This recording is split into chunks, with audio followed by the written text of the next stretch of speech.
In 1862, President Abraham Lincoln signed the Homestead Act and created a world of opportunity for some 372,000 families that poured onto the prairies. They came for many reasons: a hunger for land, a vision for the future, a longing for adventure, and interest in profit. Some failed, some scraped by, some succeeded, and in the process put down roots that changed this land forever.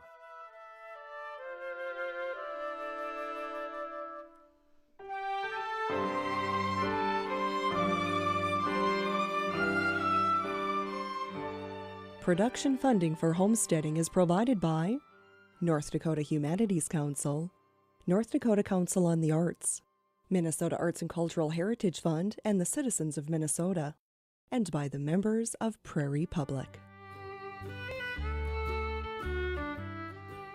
My grandfather was a grumpy old man to a lot of people, but he was such a dear person to me.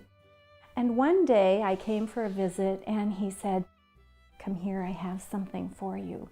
And he pulled out a packet of photographs and said, "I think you should have these." I said, "But Grandpa, you have to tell me who these people are." And he proceeded to explain who the photographs were. And he said, "You know, my mother was a homesteader." I got my very own woman homesteader in my family. There are stories like that everywhere. I think that all you have to do is ask a question or two, and pretty soon people tell you things that you just didn't even know that information was out there.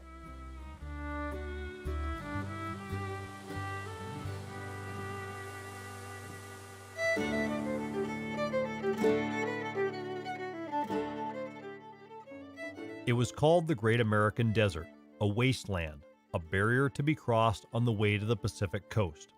The flat, treeless prairie was some of the most fertile land on the continent, yet to early explorers accustomed to thickly forested landscapes, the land looked worthless. To others, the vast prairies of the Midwest offered a chance to achieve the working-class dream of land ownership and economic independence.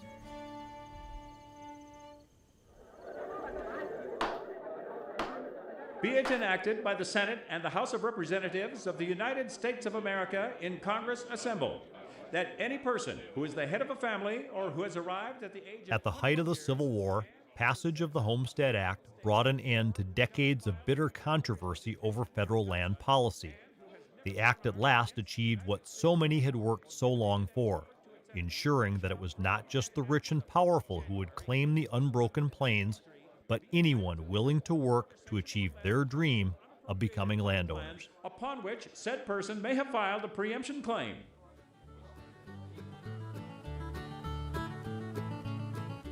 All of this was part of a general philosophy of the Republican Party, but especially of Abraham Lincoln, which has been called the right to rise, the free labor ideology, a dynamic kind of democratic capitalism, and the opportunity for farmers to take up 160 acres of land and to develop that land very much fit in with this philosophy, which was at the core, I think, of Lincoln's ideology. Give everybody an opportunity, and then if they work hard, they'll get ahead and they'll develop America.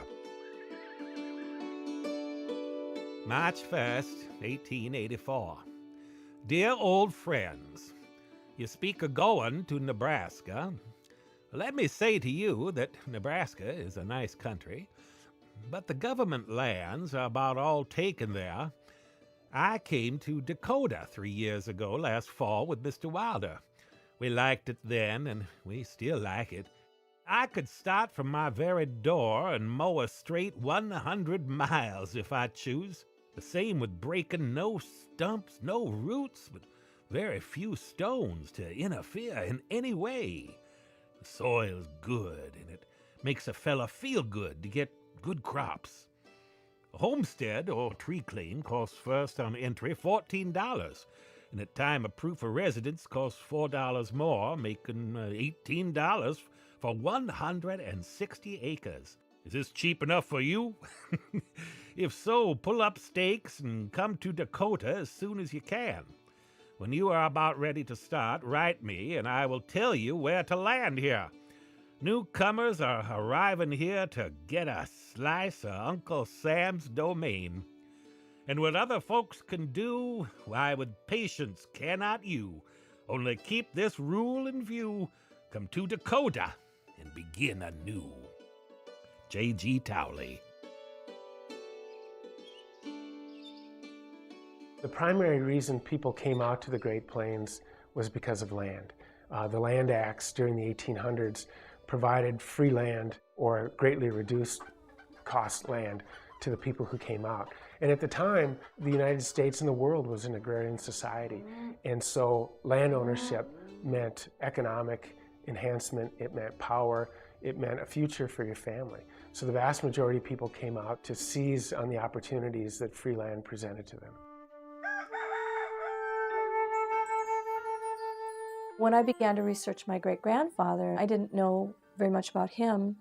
Joseph Marquardt, the wheat king of Logan County, I knew those few facts about him, that somehow between 1886, when he fled Russia and landed in Dakota Territory, and in the 1930s when he died, he managed to accumulate almost 6,000 acres of land. Well, inevitably you have to say, how did he do that? My great-grandfather left because he got involved in a little altercation with a commanding officer, and he was secretly taken out under cover of darkness. When they came to the Dakota Territory and got oxen carts and then made their way north to this completely unbroken landscape.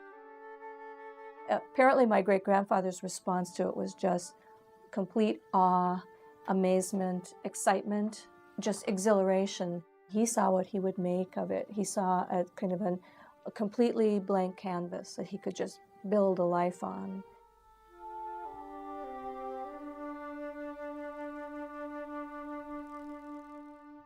Lincoln and supporters of the Homestead Act realized the vast tracts of land in the Great Plains could not support settlers if the only way to ship goods was by ox cart and wagon. It would take high-speed, dependable transport. It would take the railroads. In addition to the Homestead Act, Lincoln also signed the Pacific Railroad Act, which made land grants to railroads to build across the continent. That's for economic development, tying the whole nation together. The federal government realized transcontinental railroads were crucial to economic development, political cohesion as a nation, and all the rest. The problem was, when the charters for these transcontinental railroads were awarded, we were at war. Lincoln's government was cash poor. They were spending all the money to fight the Confederate States during that conflict. But they were land rich, so they decided to award land grants to railroads as an inducement to build west, the Northern Pacific, which received alternating sections of 160 acres, kind of a checkerboard pattern on each side of the line, nearly 50 million acres from the Great Lakes to Puget Sound.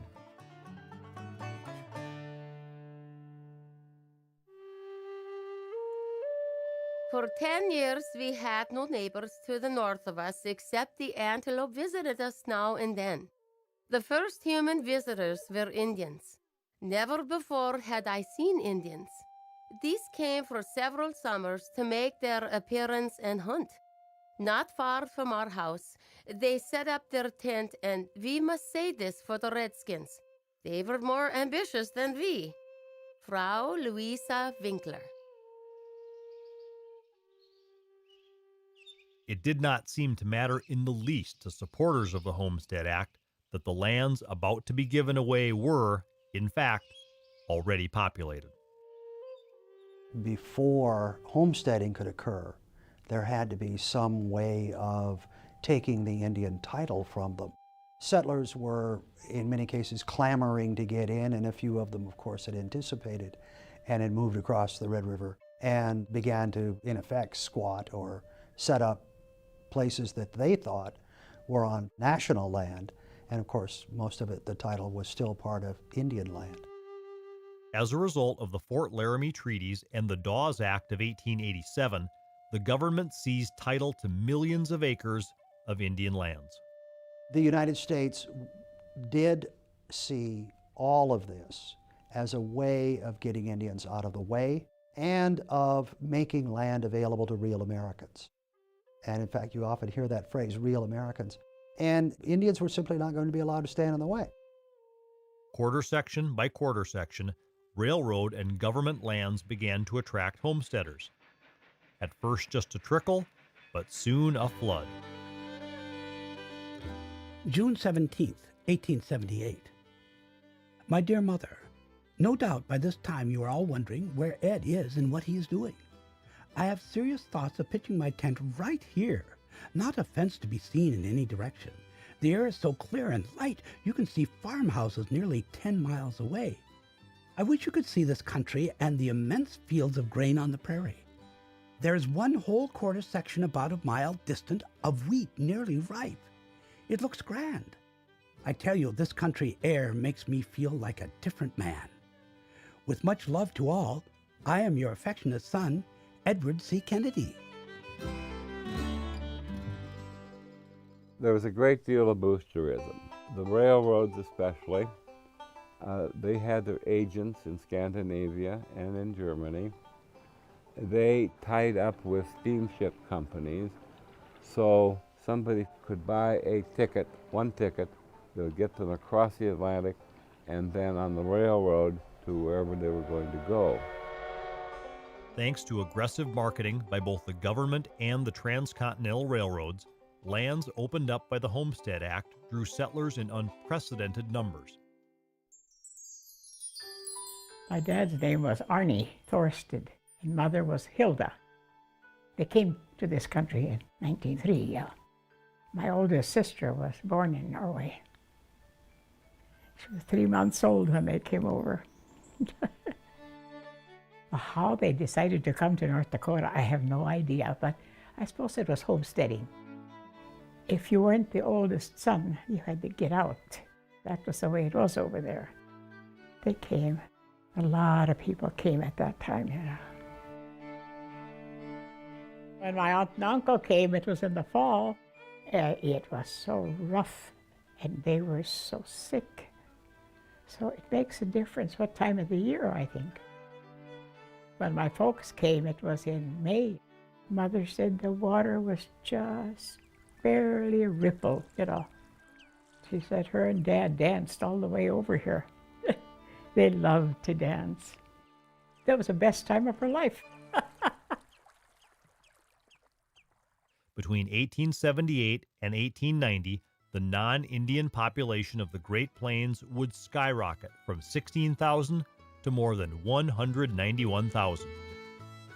Northern Pacific, for example, had an entire land department devoted to selling plots of land to induce settlers to arrive from Germany and other parts of Europe to come west, to build family farms, to take advantage of the Homestead Act and other pieces of legislation to settle the land, if you will. There was a brochure that was put out, I believe it was simply called Dakota, that is sent to inquiring folks for a penny postcard, and they get this brochure, their comments about the health of this particular region, that the cold air actually kills off all miasma, all bad air, that the land is beautiful enough to cause the angels to stop mid-flight in the sapphire skies, to look down upon the land and wonder if a new Eden had not been formed, where the farmers wear diamond stick pins in their collars and anybody can make a living on a quarter section. And if you're living in Scandinavia, farming 4 acres, 5 acres, this has to sound wonderful. The marketing campaign in Europe was wildly successful. By the time of the 1890 census, 1 out of every 3 North Dakotans was born in a foreign country. Behind us, that was the original George Schreiber homestead and house built here in the 1890s. What got him is the railroad's story of free land, telling him how fertile it was and so on. The railroads had great PR persons. You have to consider what they left. Conditions were not good over there either.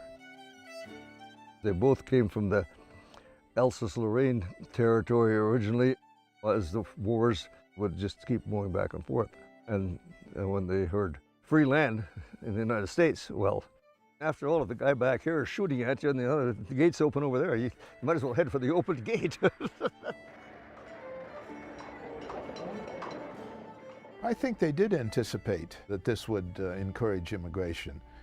And in fact, immigration had been a central part of American life through most of the adult lives of these people. I think most Americans were very much in favor of immigration at that time, immigration of what they considered to be desirable peoples. And not everybody was considered by everyone else to be desirable, but that's another issue. Lincoln was certainly pro-immigrant. I think they did anticipate that this would help to develop the country, to fill up the empty spaces in the West. It wasn't just experienced farmers who came west to claim a homestead. It was also railroad workers, shopkeepers, farmhands, school teachers, bankers, doctors, lawyers, even mail-order brides.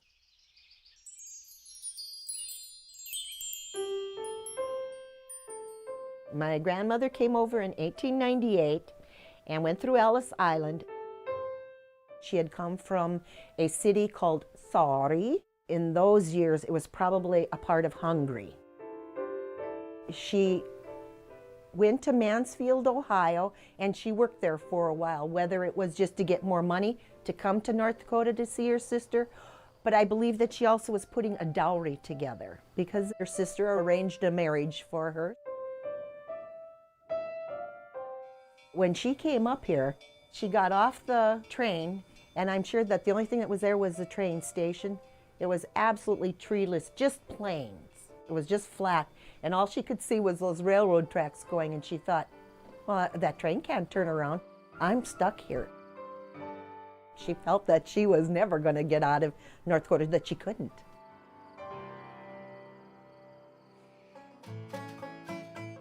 Not everyone who filed a claim planned to put down roots. Land speculators saw free land as the way to make a profit. The rough-and-tumble life on the frontier drew some rough-and-tumble characters, like Lorenzo Merry. Born in New York in 1818, Merry skipped town on his debts, moving ever west until he came to the edge of the frontier, the Minnesota Territory.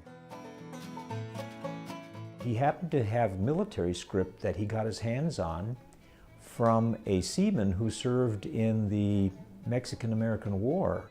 And he applied it to a quarter of land, which eventually turned into the city of Albert Lea. Lorenzo was a very uncouth man, and he was not the right fit as a town proprietor. By 1854, he had lost his entire fortune, moved again under somewhat of a cloud to Walnut Lake, just south of Wells, Minnesota. It was here that Lorenzo in 1863 shot and killed his neighbor, a Frenchman by the name of Crepeau, over a dispute on a land claim. He left that area and went by ox cart to Bismarck. Bismarck was a rough and tough town then, so the Marys wintered in a tent in Bismarck, and then the following year moved up to the Mary homestead at Painted Woods. That was a legitimate homestead, but it had to wait because the territory hadn't even been surveyed yet. Lorenzo got his homestead in 1883. Literally, he had squatted on the land for 9 years before he got it. The folks who come to our particular region come literally from all over the Western Hemisphere. Swedes, Norwegians, Germans from Russia, individuals from the eastern portion of the United States, individuals from English-speaking Canada.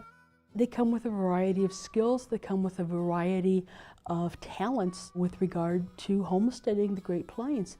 Some of them have had agricultural experience. Other folks come to North Dakota with very little sense of what it means to be a homesteader. Some were prepared. Some of the people who settled on the Great Plains were actual farmers. Many were not. They believed the literature at the time that farming on the Great Plains was easy. that all you basically had to do was throw seeds in the ground and an Eden would sprout before your eyes. In reality, as people who live there today know, farming on the Great Plains is a very, very difficult venture. And so those who did not know how to farm were oftentimes the first to leave. In the 1880s, significant numbers of Jewish individuals were recruited to come to North Dakota, or what would become North Dakota. And many of them had lived in urban settings in Poland, in Russia, and had very, very little experience with regard to actually farming. And some folks, of course, come from places where they farmed successfully, but where they farmed successfully where there's 40 inches of precipitation per year. And then, of course, always remember that individuals come with different financial levels, so that some of them have a team of oxen and some of them don't have a team of oxen. Some of them have several children to help out. Some of them don't have several children to help out. Although most people do come in some type of community, whether it's Norwegians coming from the same fishing village, whether it's a number of cousins or young relatives that decide to move together. Most people at least had some type of social support when they got here. Christoph and George just came in a group of 5 families, all of them under 30 years of age. And Christoph and George decided they really missed the rest of their family, so they brought their father and remaining siblings. My ancestor, Jacob, was 14, and 10 years later, he decided it was time to homestead. There wasn't great land left in McIntosh County. So he and his brother Frederick got on their bicycles, and they bicycled to McLean County, north of Bismarck, 100 to 140 miles, to see what land was available. They packed heat, so to speak. They took a pistol with them, camped out under the stars, and when they got there, they found what they thought was suitable land and proceeded to file for their homesteads. And Jacob realized that there was a quarter of land not spoken for next to his quarter. And he was planning to marry the lovely Katharina Vossler. So he came back to Wishick and he suggested that Katharina should homestead the adjacent quarter, which she did. And a short time later, they made their way to the Wilton County Courthouse and married. No one seemed to make an issue of it. However, questions were asked. She proceeded to preempt on her land and get it paid for so that she wouldn't be at risk of losing it. Homestead law dictated that you needed to live on your acreage and prove it up. Jacob and Katharina built their little house right on the quarter section line, and that's where they lived for many years. Can't you just envision, I'm guessing the bed was probably on the section line, and I'm not sure how they did it, but they did it. And what a great way to live the American dream. I've heard it said there were no women homesteaders. Well, not only do we know that there were wives who were homesteaders, we also know that there were single women.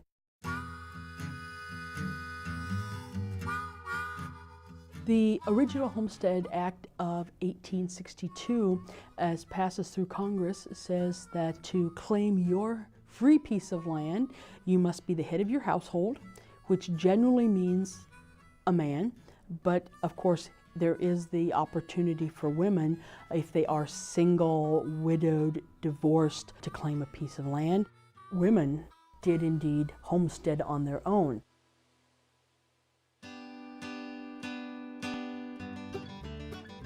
Dear Joan, I have arrived. After many and diverse stages, I am on my claim, the southwest quarter of Section 6, Township 145, Range 94, with a rice pudding boiling on the parlor cook stove.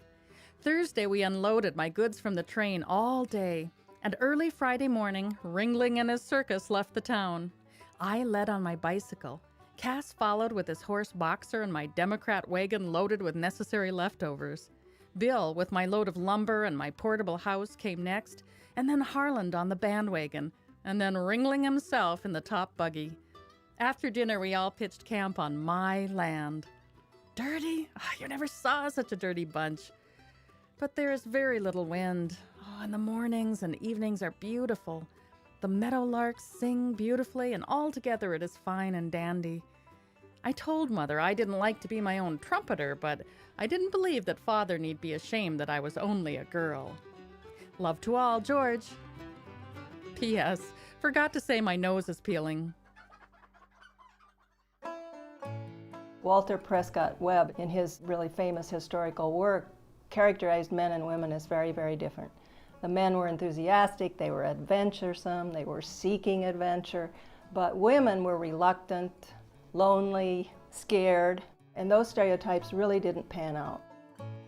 The reasons for homesteading, I didn't find, were different for men and women. Women sought adventure, just like men.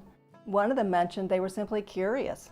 They looked at this big map, and in the middle there wasn't very much, and they wondered what was out here. I think one of the basic reasons was financial, as it was for men. They wanted this to be a successful economic venture.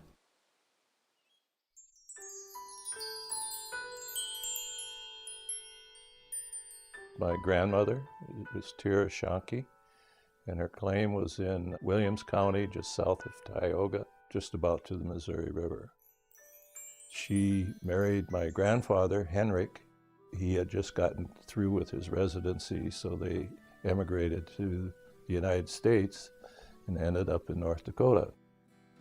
He caught meningitis from one of his patients, and he died, leaving Tira and 3 small children.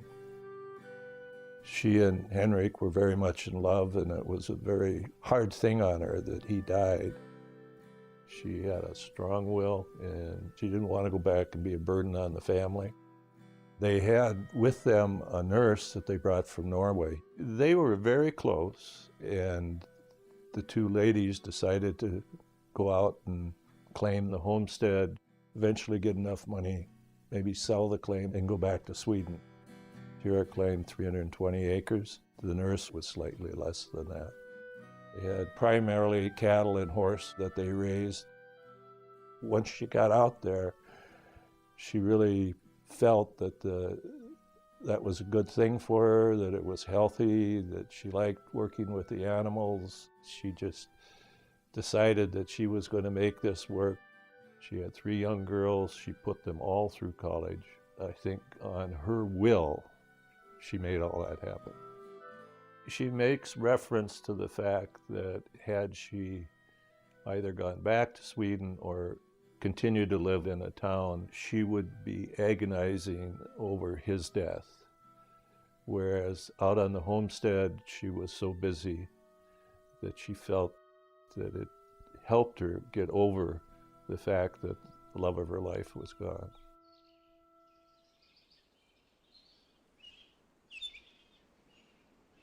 The Homestead Act made it possible for many disenfranchised people to finally own land.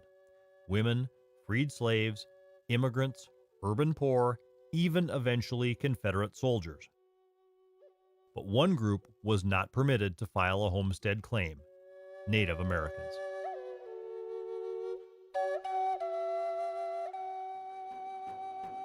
In 1888, the government wanted us to quit living in teepees and to build log houses. Up to this time, we were healthy and strong, but after that, many became sick and weak. The government gave each Indian family 5 to 10 head of cattle. We got along nicely. All the Indians had cattle and horses. After the reservation was opened up to white people in 1915, the government and the white people soon forced us out of the cattle business. The government encouraged us to lease or sell our cattle and horses. We no longer did any work, and hard times came upon us.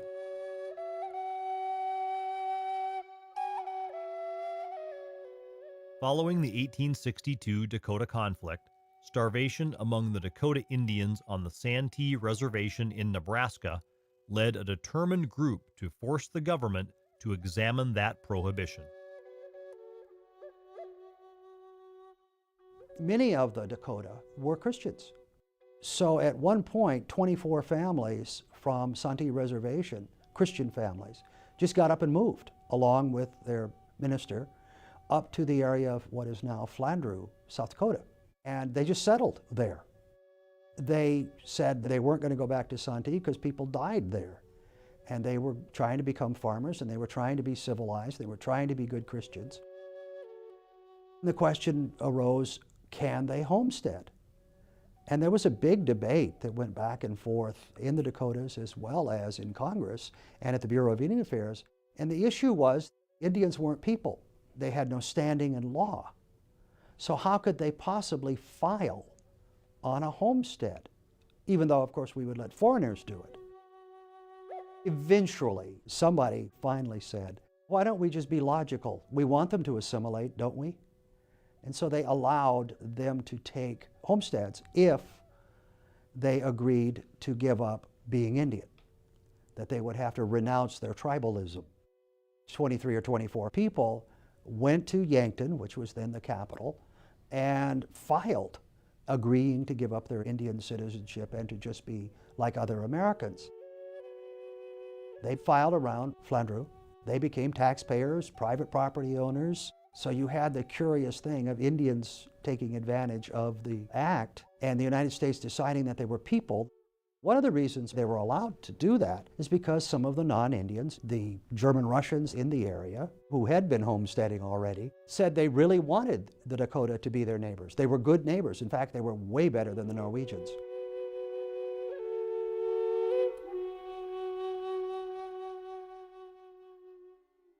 In order to prove up or gain final title to their land, homesteaders had to build a residence at least 12 by 14 feet and live on the land the required number of years, break a specified percentage of land, and plant a harvestable crop. For some, starting out with very few resources, this could seem like an insurmountable task requiring unremitting labor. My great-grandfather left Russia. He was secretly taken out. My great-grandmother had no say in the matter. She followed to the United States with her 2 children in tow. She was pregnant. When they finally arrived and they got on the land, they saw it. My grandmother just fell to the ground and said, "It's all earth and sky." Great-grandma knew, as most of the German-Russian women knew, that they had to supply all the stuff that was going to go between the earth and the sky. Great-grandma knew the sheer panic that she had at that moment when she realized what they were up against. I always tell my students, if their grandparents, great-grandparents, whatever generation it needs to be, were homesteaders, that they come from some pretty fine, stern stuff. They did something. This is not for the faint of heart. I am indeed as a Norwegian as you can get. All my great-grandparents came from Norway to the Flum area, around Faith, Fossum, the Monoman area.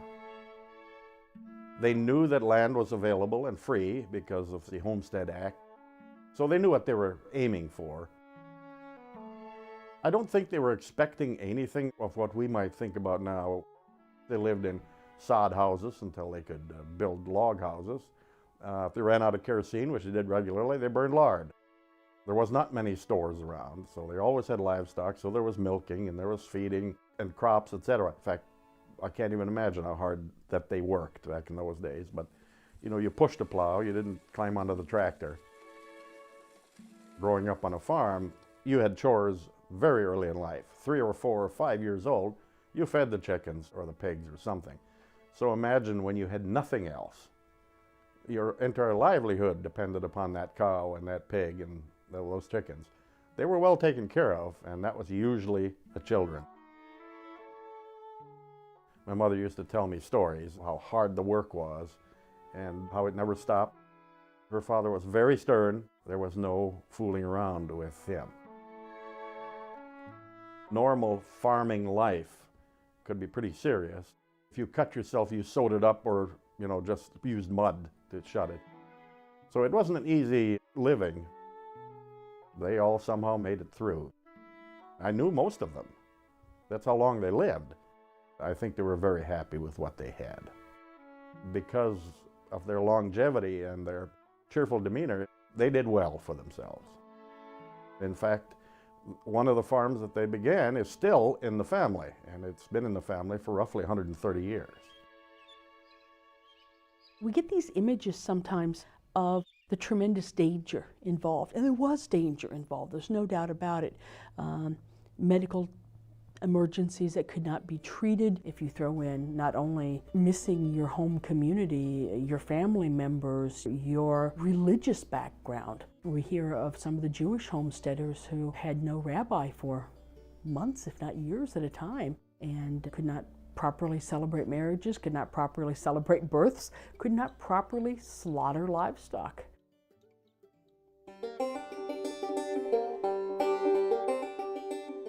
April 10th, 1885. Dear Ev, about going west. If you can put up with any amount of inconveniences, hard grub, hard fare generally, work hard morning, noon, and night, stick to it and never let up. Start on the ground floor and hold your grip. Be ready to do anything that turns up.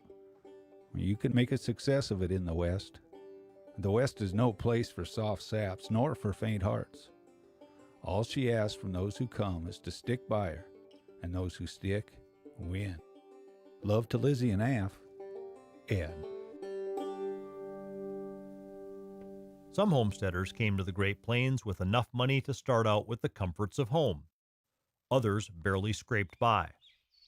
Most survived by working sunup to sundown and doing without. The wife's relatives got here.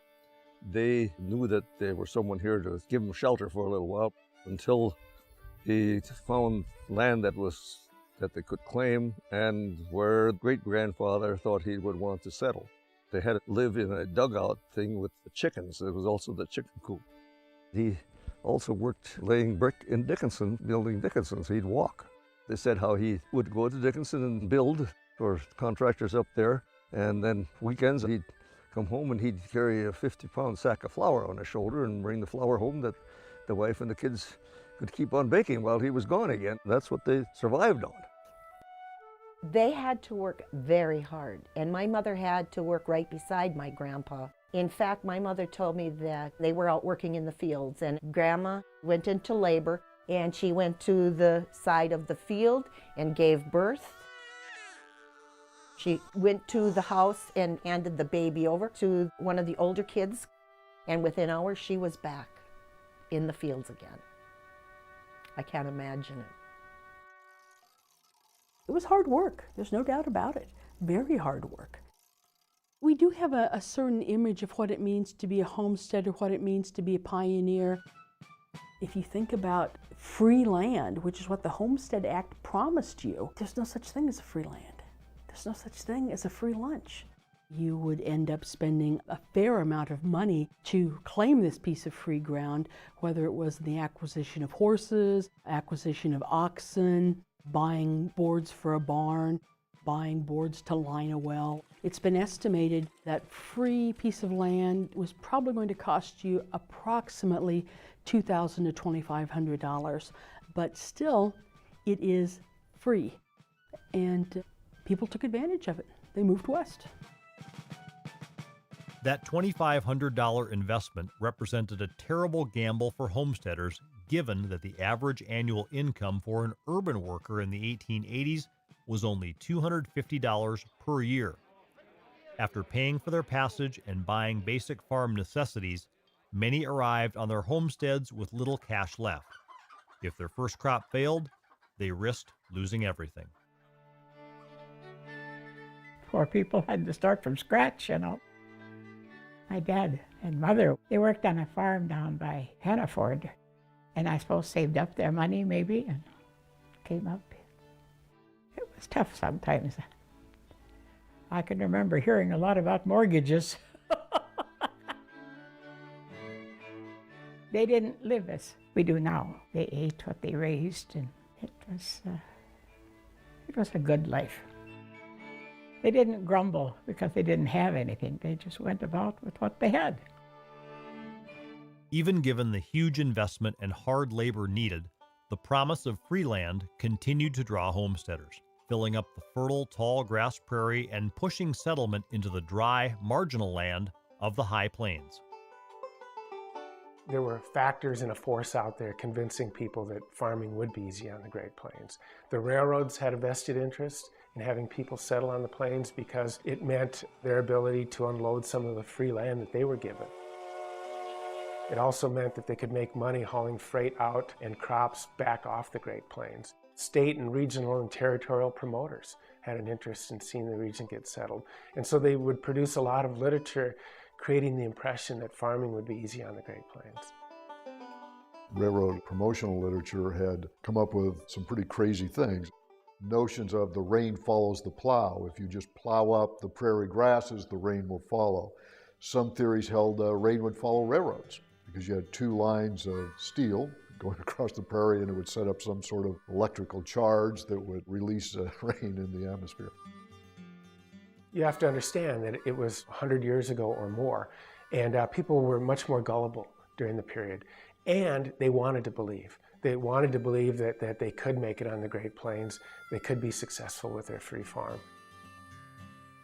Reflecting these beliefs, Congress passed the Timber Culture Act of 1873, which allowed homesteaders to file a tree claim for an extra 160 acres of land if they planted 40 acres in trees, with the expectation that trees would increase humidity and therefore cause more rainfall. It was believed through different types of farming techniques, of dryland farming, that you could actually turn the semi-arid parts of the northern plains into lush, very profitable parts of the world, and you could populate that in almost Midwestern density. That movement led to a huge land rush into the western Dakotas, eastern Montana, eastern Iowa, the prairie provinces in Canada. There were an enormous number of people that poured into that part of the world. My grandparents were Emil and Barbara Swyhovic. Emil was one of 7 brothers who all homesteaded in the very same spot together. They each had adjoining quarters of land in the 1906-1907 period, and historians tell us it's likely the only case in the history of the American West where 7 brothers homesteaded side by side. These 7 brothers came from a tiny village, population of no more than 100, in the south of Bohemia in what is now the Czech Republic. Over a period of a couple of years, they came to America, taking land near Renville in Minnesota. Most of the land there they had to rent because the homestead land had all been gone. And so when the final chance for homesteading occurred in 1906-1907, it was the last great opportunity to secure a free parcel of land.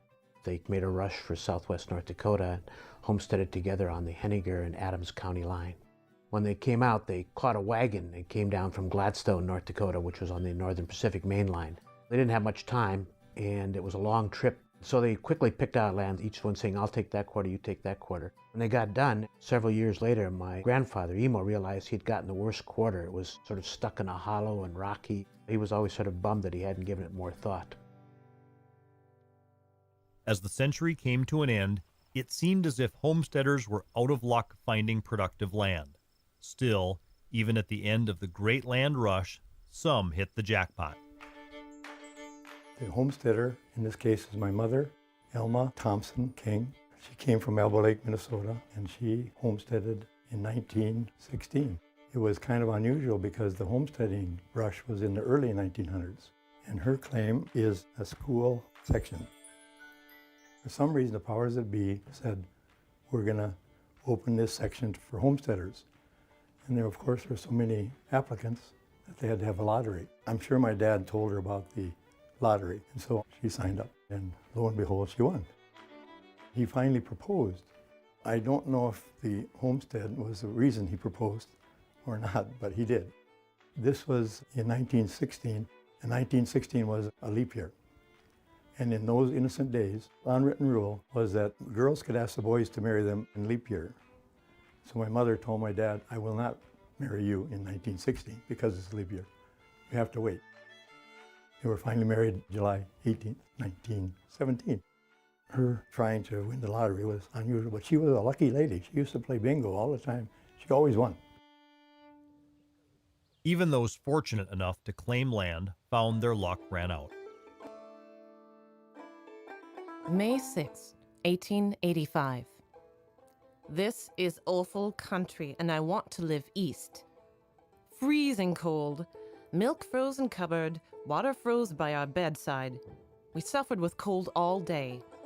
I sat with my feet in the oven most of the day and bowed over the stove. Although we had a hot fire, the storm was so cold that my breath came out like smoke, as is often seen out of doors on cold winter mornings.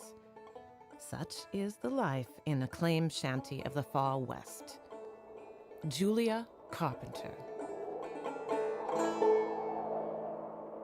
Early reports and railroad promotion had described the climate as temperate and the winters mild, that rainfall would increase as more land was cultivated. Nothing could have been further from the truth.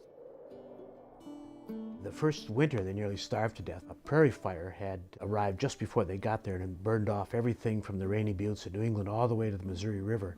So there was no food at all for the livestock. They ran out of food, were snowbound in. My grandfather Emil and his brother took off to try to find food up near the railroad main line and found a woman homesteader who had some food, who provided them sausage. And they were so famished they ate the sausage at pretty much one gulp, and sausage has a string tied onto it. And my great uncle Frank ate the whole thing, and they had to pull the string back out of his stomach because they were so famished. So it was awfully grim. There's no question that homesteading was not easy. The weather, I think, was the most significant factor here. Drought, wildfires, or having a crop totally hailed out. Some of the reminiscences are heart-wrenching. You needed to have a crop to make it. And there were periods when people for 2 or 3 years really had no crop.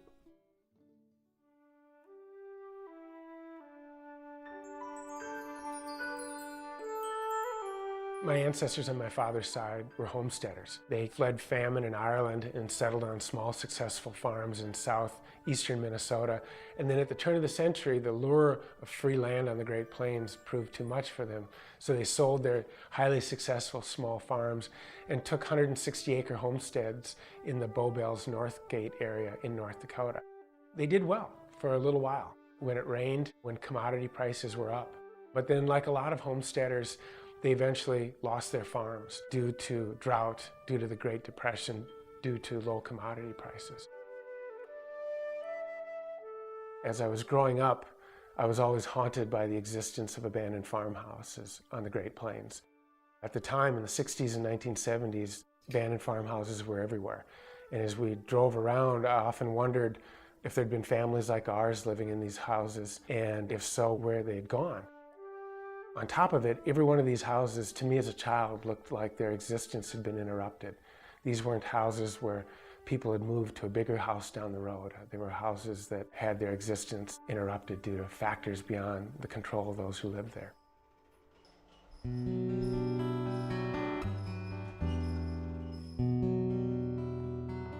January 2nd, 1879. Dear parents and siblings, it was a great sorrow to lose little Carl, and then my dear sister left this world so suddenly. The only consolation is knowing they are better off than we. There has been much diphtheria and several children have died. I am afraid it will come into my house, but I hope God will let me keep the children I have left. It is only my children that keep me going. I suppose you are aware that my life is very heavy. We have had 5 bad years, so the worry of feeding my family has weighed heavily on my mind. I have considered selling. I could get $1,800 or $2,000, which would pay off my debt with some remaining for a fresh start. I could so gladly turn over all of this responsibility to God, but as long as He continues to give my fingers the needed strength, He must intend that I should carry on. Greet all who wish to hear from me, and especially I greet you, Big Ola and family.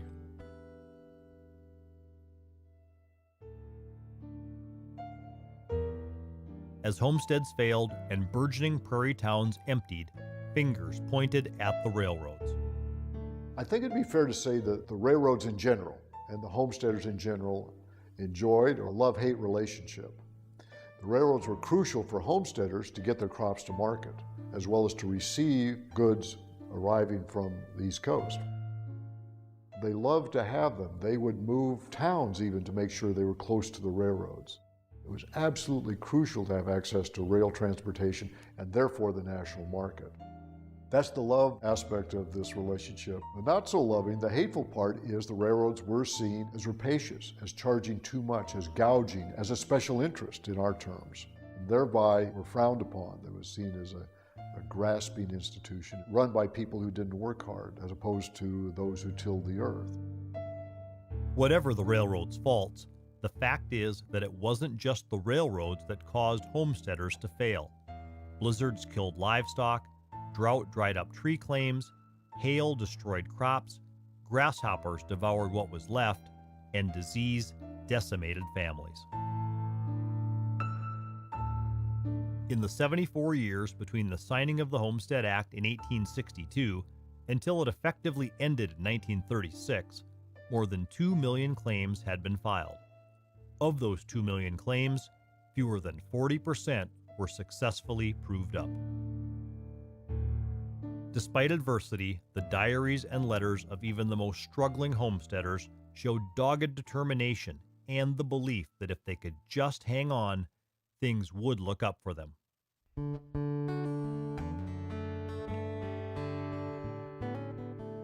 July 10th, 1873. Dear Aunt Martha, we arrived a week ago last Monday after a journey of 2 weeks. We sacrificed considerably just to get here. However, George feels better to be on his own place than where we were before. But our circumstances now are very discouraging. The grasshoppers have destroyed the gardens here, so all we have are a few potatoes growing. We have everything excepting our meat and potatoes to buy till we can raise something and not a bit of money. Our appetites are good, which seems rather unfortunate. I try to trust in God's promises, but we can't expect him to work miracles nowadays. Nevertheless, all that is expected of us is to do the best we can, and that we shall certainly endeavor to do. The first 2 years will be very hard, probably. If we struggle through them, we stand a chance to do pretty well, I think. With love from the children and myself to all, your affectionate niece, Mary E. L. Carpenter.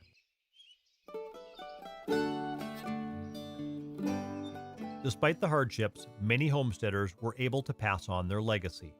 Today, throughout the Great Plains, thousands of farms are registered as century farms, having been in continuous operation by a single family for more than 100 years. My name is Mark Opp, and we're on the family homestead here that was homesteaded by the early settlers in 1892. When I was growing up and picking rocks, I wondered sometimes why they picked this land. I think back, and I don't know how they did it. I respect our older generation. I think they didn't consider it work. They considered it an opportunity. Land, to me, is priceless. I'm a 4th generation, and hopefully my son someday can be on this and we can make it 5 generations. And I think that's a real treasure. This is my place. This is my paradise.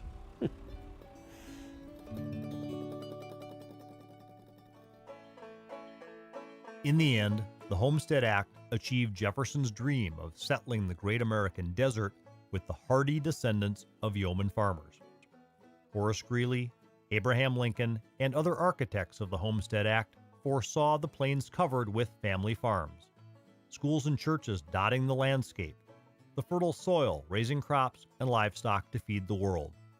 But those homesteaders, in building a nation, also built the unique character of those who came after them. Those of our predecessors who were successful in those years, we sometimes chastise them for their optimism. Elwyn Robinson, the great historian of North Dakota, says that these folks came in with the too much mistake. They came in large numbers and they created too many schools, too many churches, too many levels of government, too many miles of railroad track. I don't think it was the too much mistake.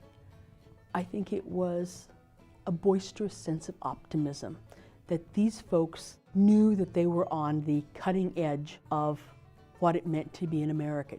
And they realized that this was going to be the last generation to have this opportunity to claim free land under the Homestead Act, and they grabbed a challenge.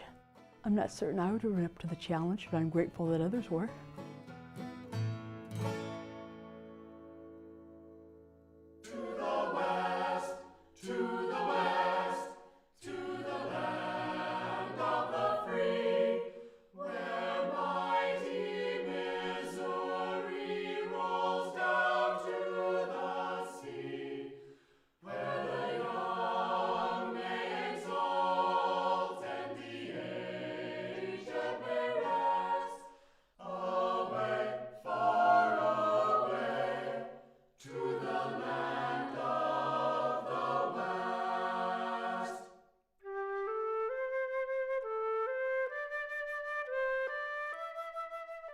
Production funding for homesteading is provided by North Dakota Humanities Council, North Dakota Council on the Arts, Minnesota Arts and Cultural Heritage Fund, and the citizens of Minnesota, and by the members of Prairie Public.